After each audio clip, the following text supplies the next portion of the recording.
The sirens cut through the cold air of Salt Lake City. Yeah. It is Monday evening, February 23rd, 2026. And we are standing outside a residence near 300 East Capitol Oaks Lane. From the street, it looks like just another upscale home in a really quiet, affluent neighborhood. But inside, Yeah.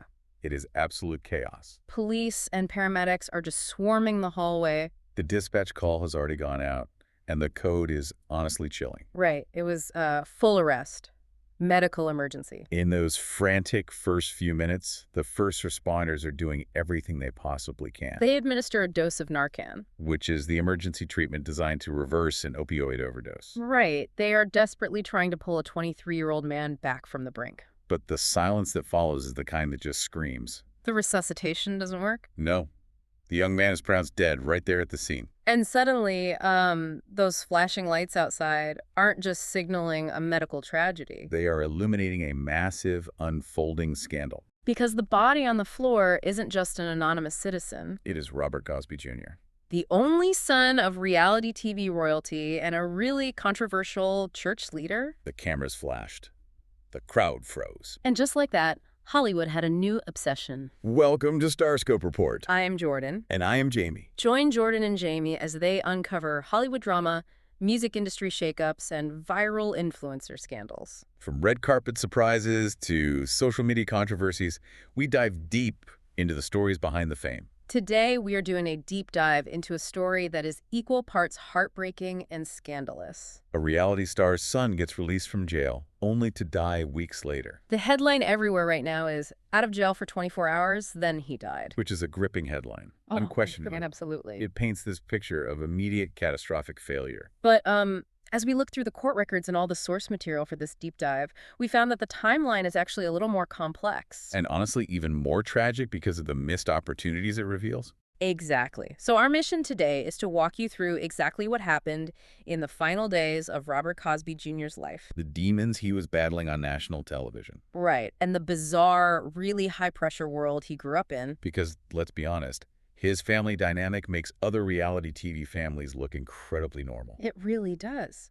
So to understand why this ended so tragically, we have to look at the intersection of addiction, the justice system, and extreme public scrutiny. Let's start by unpacking this timeline. Okay, yeah. The 20-day countdown. Because the narrative floating around social media, the one in the title of this very story, is that he got out of jail and immediately died. But the facts tell us something slightly different. Right. If we look at the Salt Lake County court records, Robert Cosby Jr. was actually released from the Salt Lake County Metro Jail on February 3rd, 2026. He had been in there for about 86 days. Right. So between his release and his death on February 23rd, there was a gap. A specifically dangerous gap. Yes. A 20-day countdown.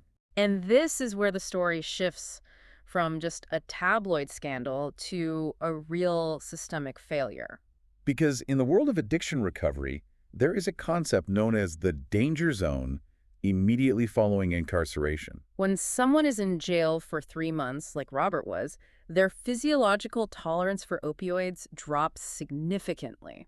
Because they aren't using while they are locked up. Or at least not at anywhere near the same volume. Precisely. They are physically sober. Their receptors have basically reset.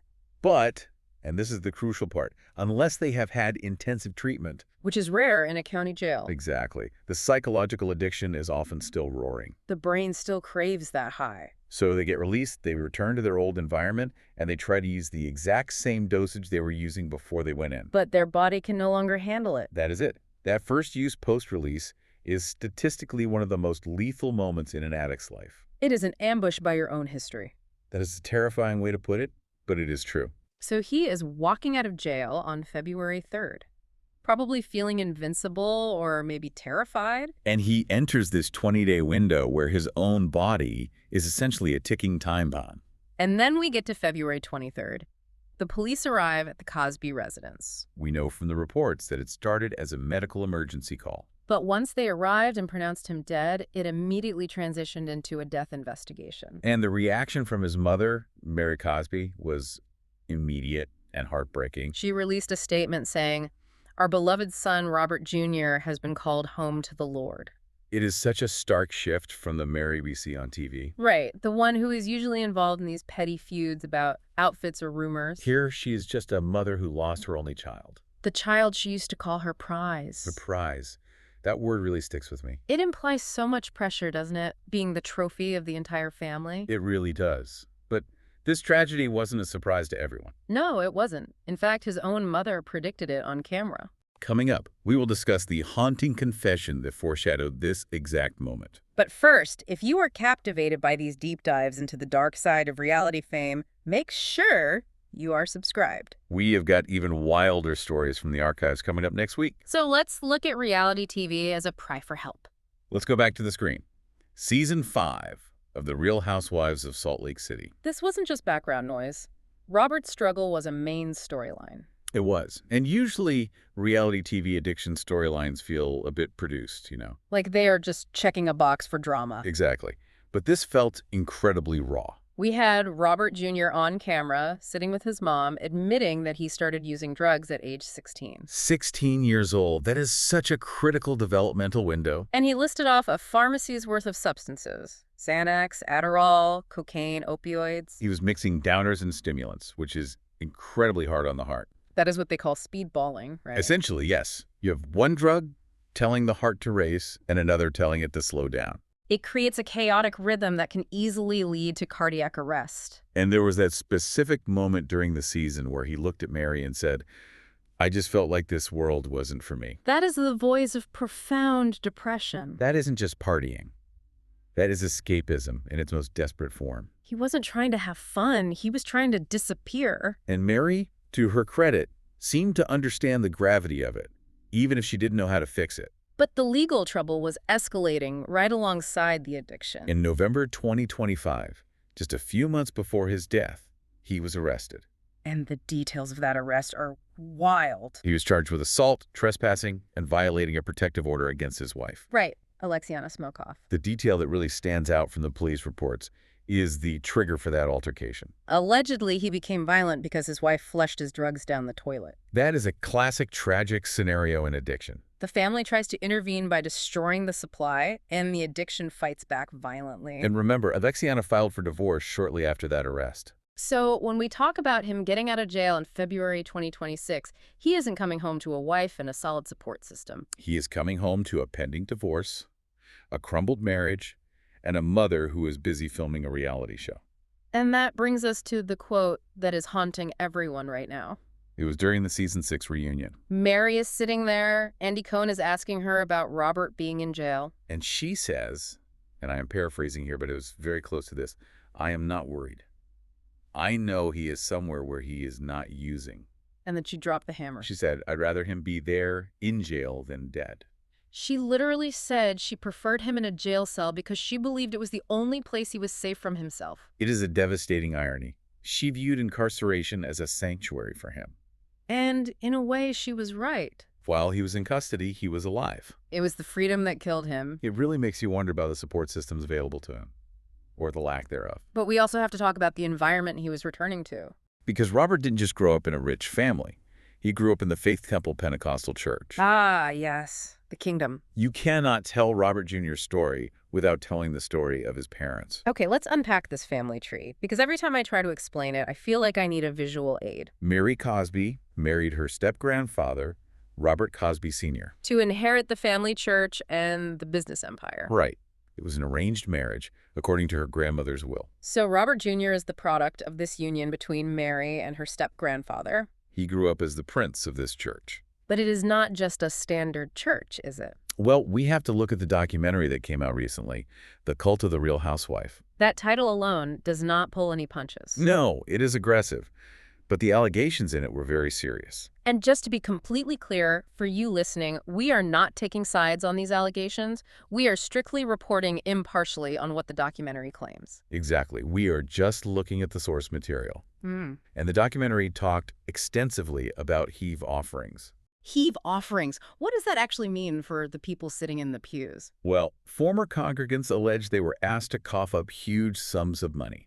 We are talking allegations of demands for up to $100,000 in a single week from the congregation. $100,000. Yeah.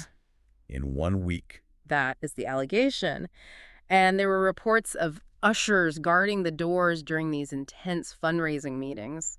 So imagine growing up in the dead center of that. You are the only child. Your parents are viewed by some as powerful spiritual leaders and by others as con artists running a cult. And now all of that dirty laundry is being aired on Bravo and TLC simultaneously. The pressure cooker that kid must have been in. It creates a profound disconnect. Mary describes him as this perfect child, a straight-A student. She put him on this massive pedestal.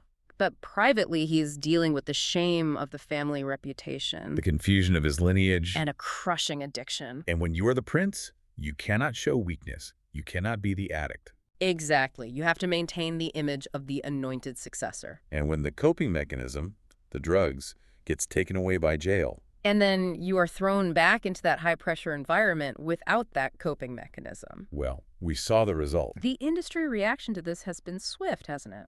TMZ reported that Bravo immediately paused production on season 7. Which is the only respectful move. You cannot have cameras rolling while a mother buries her son. And Andy Cohen put out a statement calling it every parent's worst nightmare. But it feels different this time. Usually when a reality star has a tragedy, it feels sort of distant. This feels like we watched the slow-motion car crash for 2 seasons, and nobody stopped it. That raises a really important question about the role of the network. We watched him struggle. We watched him admit to hard drug use. Was filming that raising awareness, or was it just content mining? That is the million-dollar question. And that is not even the wildest part. Later in the deep dive, we will look at the eerie social media post Mary made just days before his death and what it says about their final days together. But first, I want to circle back to the police investigation. Because the initial call was for a medical emergency, but sources are reporting it is a death investigation involving a possible overdose. Right, and they used Narcan. That is a very specific detail. You don't use Narcan for a heart attack.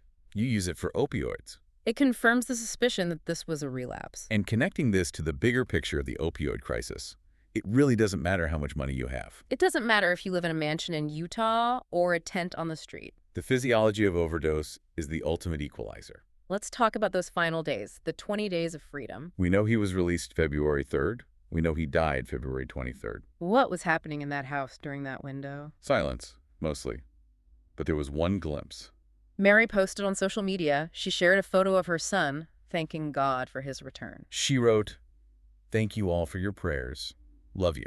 It seemed so hopeful, like everything was back to normal. It really did. It projected this image of the prodigal son has returned, the family is whole again. But social media is just a highlight reel. It doesn't show the withdrawal symptoms. It doesn't show the anxiety of facing a divorce. It doesn't show the boredom of house arrest or probation. And that contrast is so cinematic and grim. On one hand, you have the Real Housewives gloss, the confessionals, the fashion, the elaborate church services. And on the other hand, you have the medical examiner's van pulling away from that house on Capitol Oaks Lane. It strips away all the artifice.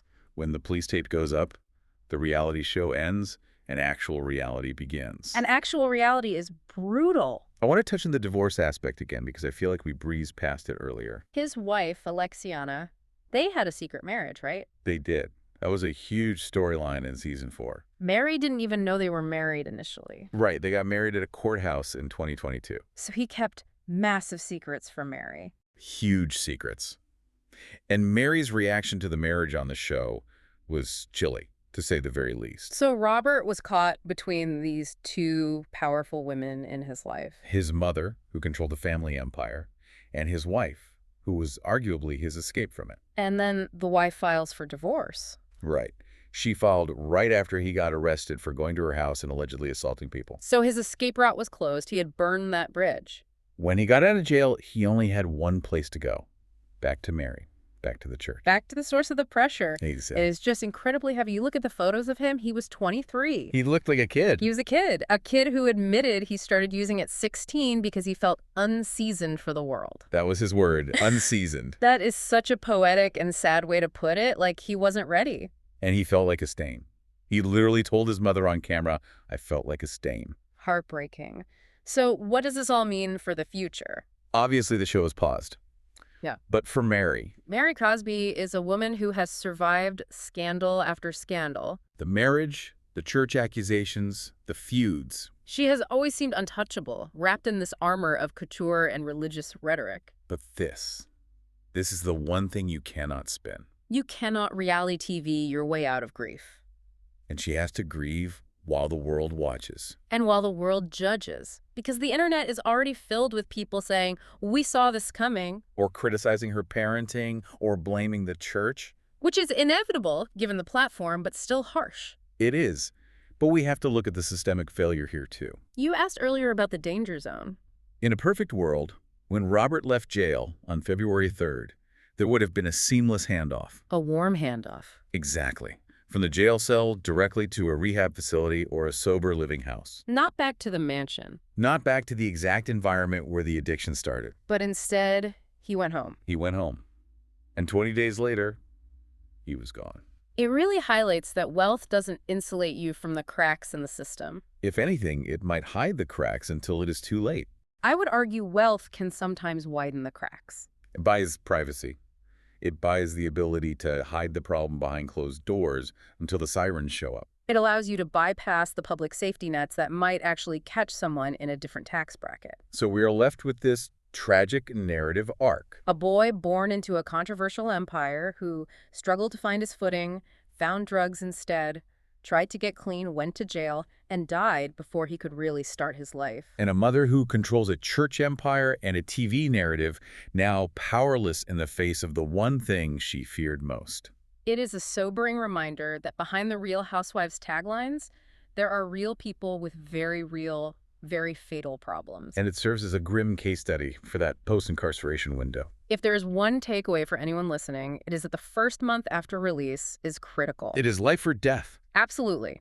If you or anyone you know is struggling, that window is the time to be vigilant. Vigilance is love in that situation. Well, this has been a heavy deep dive, but an important one. We wanted to cut through the gossip and get to the human tragedy underneath. And I hope we did Robert Jr. some justice by looking at the whole picture, not just the tabloid headline. Stay tuned and hit that subscribe button so you don't miss what's coming next. Before we go, here is one final thought for you to chew on. We talk a lot about the reality in reality TV. But when Mary Cosby returns to the screen, and she likely will because the show must go on, will we be watching a grieving mother, or will we be watching the exploitation of that grief for season 7 ratings? And at what point do we, the audience, become complicit by tuning in and making it profitable? Are we funding the very environments that push these vulnerable people over the edge? Think about that. You've been listening to Starscope Report, where Jordan and Jamie uncover the stories shaping Hollywood, music, and pop culture. Thanks for tuning in. And don't forget to subscribe for more stories that keep the stars shining.